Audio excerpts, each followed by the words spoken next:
Welcome back. The digital arrest scam is a brutal manifestation of technology's dark side, turning India's digital leap into a financial nightmare for many citizens. From senior citizens to professionals and even high net worth individuals have become targets of fraudsters. In this digital arrest scam, the fraudsters often impersonate a police officer or a government official, contacting victims via phone calls, emails or messages, and falsely claiming that the individual is under investigation or has been arrested for serious legal violations. The victims are then coerced into paying hefty sums of money as bail or fine, or to avoid arrest or legal proceedings further. Let's break down some of these recent cases that have created an alarm. So recently, a 72-year-old Mumbai stock investor and his wife were defrauded, and a similar incident, a 26-year-old television actor was duped after being put under quote-unquote digital arrest for 7 hours. While the couple transferred a whopping 58 crore rupees into multiple bank accounts, the actor, who was held under digital arrest, was instructed to deposit 6.5 lakhs for verification with the promise of a refund. In the first case, the Maharashtra Cyber Cell froze the bank accounts and arrested 3 mule account holders, while in the other one, the actor has filed a complaint at the Oshiwara police station and an investigation is underway. While the accused, impersonating officers from ED and CBI, told the couple in this case that their accounts contained illegal money and placed them under digital arrest, the actor was contacted on WhatsApp video by a man in a police uniform posing as a Delhi police officer. The fraudster claimed she was linked to a bank fraud case and sent fake Supreme Court notices to threaten her. Meanwhile, an Ambala-based senior citizen couple was also defrauded into paying a crore, following which they went to the Supreme Court. The court has now issued a notice to MHA Secretary, CBI Director and Haryana authorities, alerting the need for a focused approach in tackling these cases. Here is more of what the Supreme Court has said. The Supreme Court sees the forgery not just as a crime against individuals, but as an act that strikes at the very foundation of public trust and a crime against the institution of the judiciary itself. The Apex Court said it's aghast that fraudsters are fabricating judicial orders. This is not merely a crime against individuals, it's a crime against the institution, the bench added. The Supreme Court said that it's not a solitary instance, but a phenomenon appears to be spreading. It said this highlights a pattern of organized criminal activity targeting senior citizens. The court insists this act cannot be treated as an ordinary offense of cheating or cybercrime. It goes beyond that. So the horror of digital arrest, we're going to break down for you exactly why these victims fall prey. Even educated, smart professionals are falling prey. What exactly is the modus operandi and what you can do? All of that is coming up with a special guest.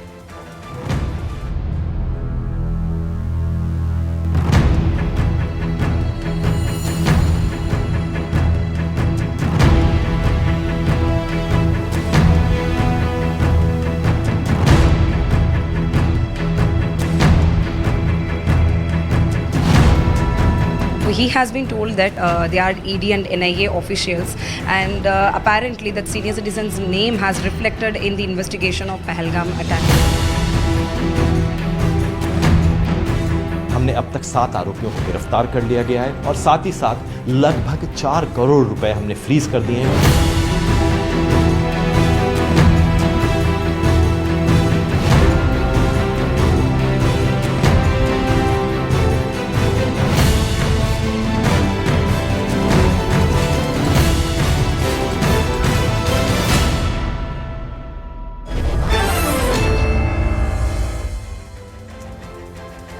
Dr. Mukesh Chandar, former DGP Goa and Chevening Cyber Security Fellow, Cranfield University, UK, is joining us.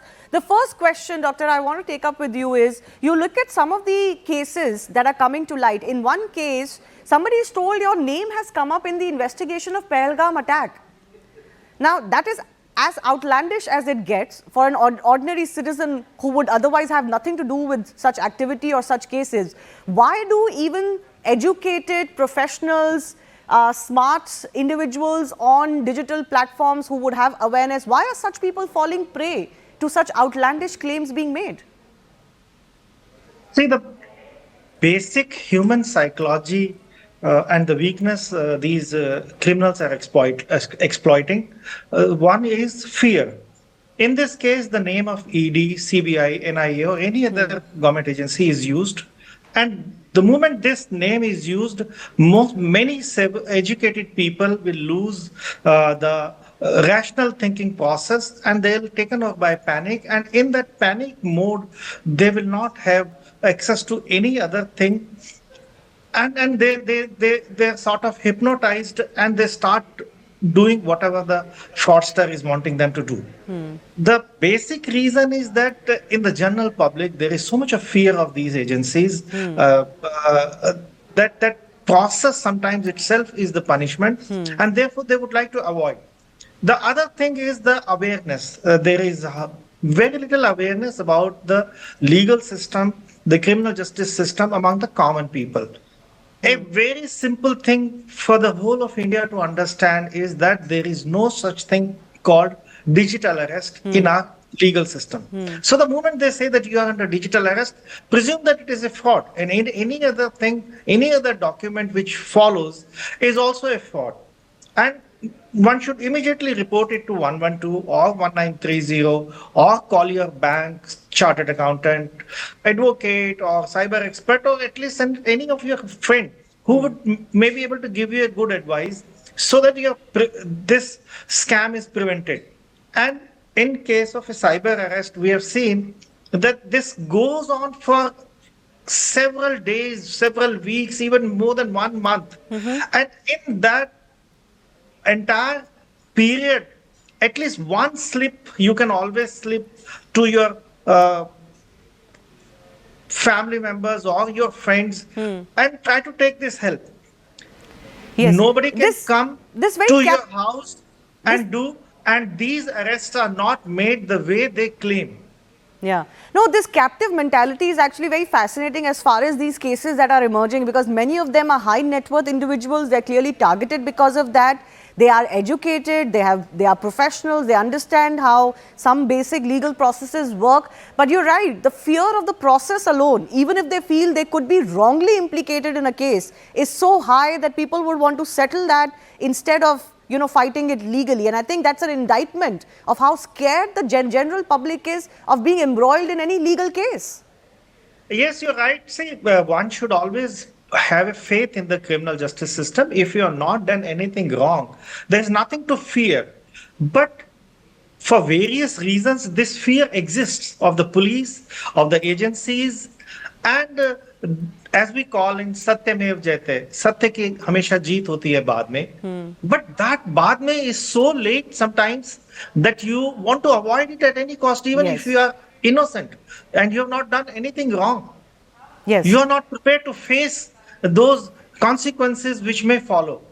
And this is the exact psychology of human weakness which these criminals are exploiting. Absolutely. And the second thing is that the moment you are in a panic mode, your thinking gets affected. You just later on, when you realize that what has gone wrong, even educated stock market people, for example, the case you had quoted, he was a stock market expert, and he knew how the systems work. Even if an agency wants to seize the money, then these seizures are not made that you deposit in some private account or some company's account, and then the refund will be. These are done at the level of the bank, and the bank freezes these accounts. Absolutely. So this basic understanding that you are being scammed has to be there. Yes. And in anything, there are three important elements. One is prevention. That is what we are talking about, of awareness. Awareness among the common people, educated people, elderly people, especially those who have retired and got their funds at their disposal, or those who are investing in stock market, or maybe some income tax violation somewhere here and there they might have committed. So they are the ones who have to be told that do not be afraid of anything like this, because there is no such concept. There is no such thing as a digital arrest. But, you know, I want to break down for our viewers. One liner we have to popularize in whole of India, that there is no such thing called digital arrest. The moment he says, presume that it is a fraud. Yes, and the documents they are forging are now even on behalf of the Supreme Court. But stay with me, sir. I just want to break down for our viewers the modus operandi and the sophisticated mechanism that is being used for such digital arrest crimes. So there are multiple teams. This has come out after some investigations on ground, particularly in Maharashtra. There are multiple teams that are deployed for specific tasks. One is to scout potential victims. They scout even your social media presence to gauge exactly how much money you may have, your lifestyle, your movements, etc., your family members, other references. Then there is a team that actually calls up the targets. And one is the people, the list of people whose bank accounts are actually then used to collect that fraud money that is taken from an ordinary citizen. Now, teams scouting and calling, we are being told, can get up to 1 to 3% of the cut of the entire fraud money. In some cases, call centers are being employed, and these call centers may have salaried individuals who are making these calls. People in need of money are approached and their accounts are taken to collect duped funds. So they don't do it directly into their accounts, the masterminds. They do it into accounts of those people who may be in need of money, and then these people are promised a commission of the fraud amount as well. So you can imagine the kind of nexus that is prevailing. What happens to this money? What we've got to know through some cases is that multiple of these accounts of ordinary citizens are used to collect the money initially. That money is then transferred to select accounts, and from there eventually we have seen in some cases coming to light that money is being siphoned off to crypto wallets. This has been the case as has been investigated on ground. Now, government data puts the collective toll of such crimes at a staggering 2,500 crore rupees. This is just since 2022. Indian Cyber Crime Coordination Center, set up by Union Home Ministry, has proactively identified and blocked as many as 3,962 Skype IDs and 83,000 plus WhatsApp accounts being used for such digital arrest frauds. The Citizen Financial Cyber Fraud Reporting and Management System, which was launched in 2021 for immediate reporting of financial frauds and to stop siphoning of funds of fraudsters, has managed to save as much as 4,000 crore rupees in over 13 lakh complaints that have been registered. Let's go across to Dr. Bukesh one more time. Dr. Bukesh, are these cases becoming too complicated to investigate for our agencies? How can the agencies be one step ahead, for example? Because, the fraudsters always they are one step ahead. They always find loopholes in technology. Correction, Muktesh. My name is Muktesh. Yes, sir. So one thing you missed is, apart from bank account and social media recce, is the SIM card. Now it is a real problem that people are able to manage anonymous or surrogate bank accounts and also SIM cards easily available. What is happening with the KYC norms of obtaining both of these things? What is the responsibility of the bank? What is the responsibility of the telecom service provider?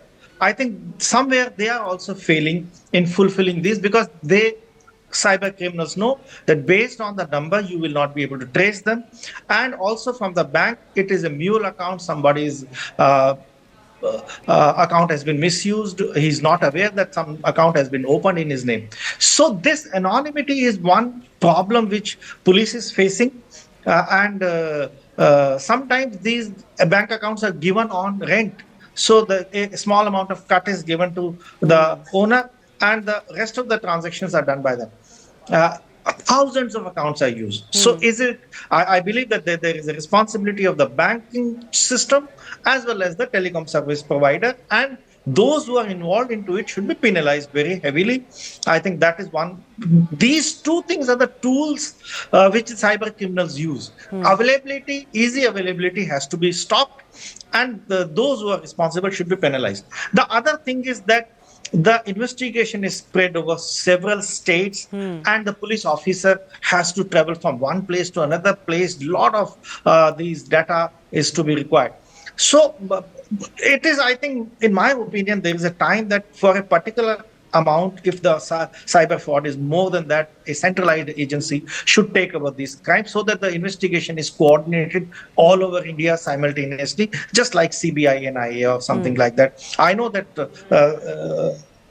investigation and policing is the state subject, but when a national alarm is being generated by these digital arrests, there is a need for a centralized agency, particularly for this big amount of fraud. The third thing I wanted to mention was deterrence. Severity of punishment is there in our law, but certainty of punishment is somewhere missing. How many cases get converted into FIR? How many are investigated thoroughly, and then how many of them are resulting into conviction. That is one factor which we have to improve, so that there is a deterrence that once somebody does it, he will not. The law will come down on them like a ton of Yes. bricks. That should And be the it is attitude. not a, it is not a physical crime. It is a digital crime. So everywhere there is a digital trace. Everywhere there is a documentation. So for collection of evidence, for tracing these people, and also for conviction, it is all digital. So it should be so difficult. The problem is somewhere that the machinery is not moving fast enough. These criminals always stay one step ahead, but you've pointed out certain important loopholes that can be corrected, and this is why the Supreme Court has also sent a notice to the CBI, remember, as far as this matter is concerned. I do thank Dr. Mutesh for joining us. With that, it's a wrap on Plain Speak. The right stand is coming up.